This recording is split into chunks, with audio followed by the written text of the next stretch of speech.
Huwag basta-basta iprito ang ating fried chicken. Gawin niyo itong ating recipe. Napakadali lang po. Napakasarap. At tara, umpisan natin. 3 pirasong. 3/4 ito. Lagyan natin ng asin. Hihimasin natin po. Mamarinate ng 15 po. 20 minutes. Siguraduhin na pantay ang ating lagay ng asin dito. Yan. Itatabi lang muna natin ito.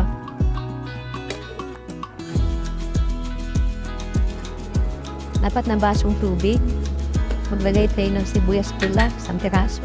Hinati ko lang sa gitna. 10 pisong luya.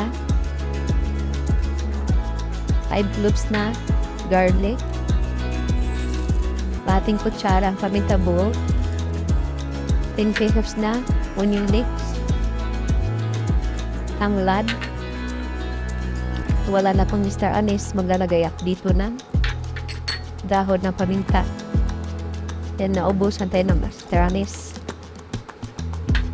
Suka, 4 na tsara. Lating basong soy sauce. 3 kutsarang asukal. Takpan natin, pakuluan muna natin ito. Pag kumulo na, ilalagay natin ang ating chicken.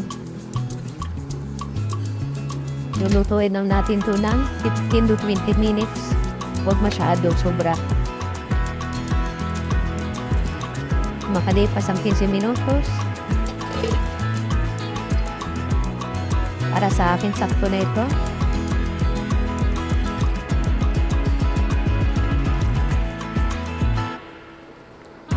Itatabi muna natin itong ating chicken. Then, magpapainit tayo ng mantika.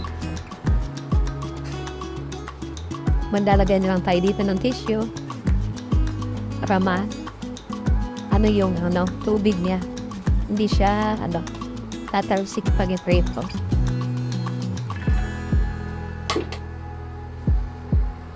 Pag mainit ng ating mantika, iprituin natin itong ating manok. Pag prito dito ay hindi ganun tagal, then luto ng ating chicken. Iprituhin lang natin ito hanggang mag-golden brown. Huwag naman yung sobrang toasted. Yan.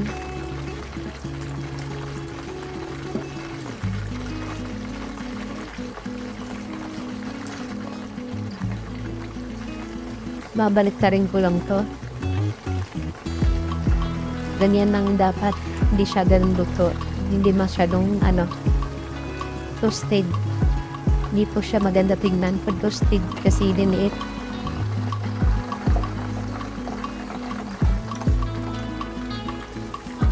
At yan po napapansin natin.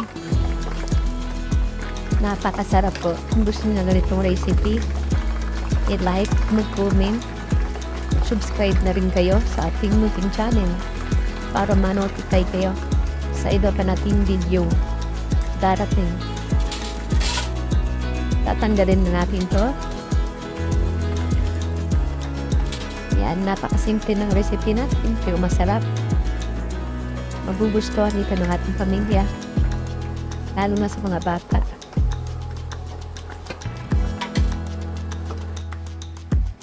At ito na po ang ating pritong manok. Juicy, crispy na fried chicken. Maraming salamat po sa inyong panonood. God bless. Bye-bye.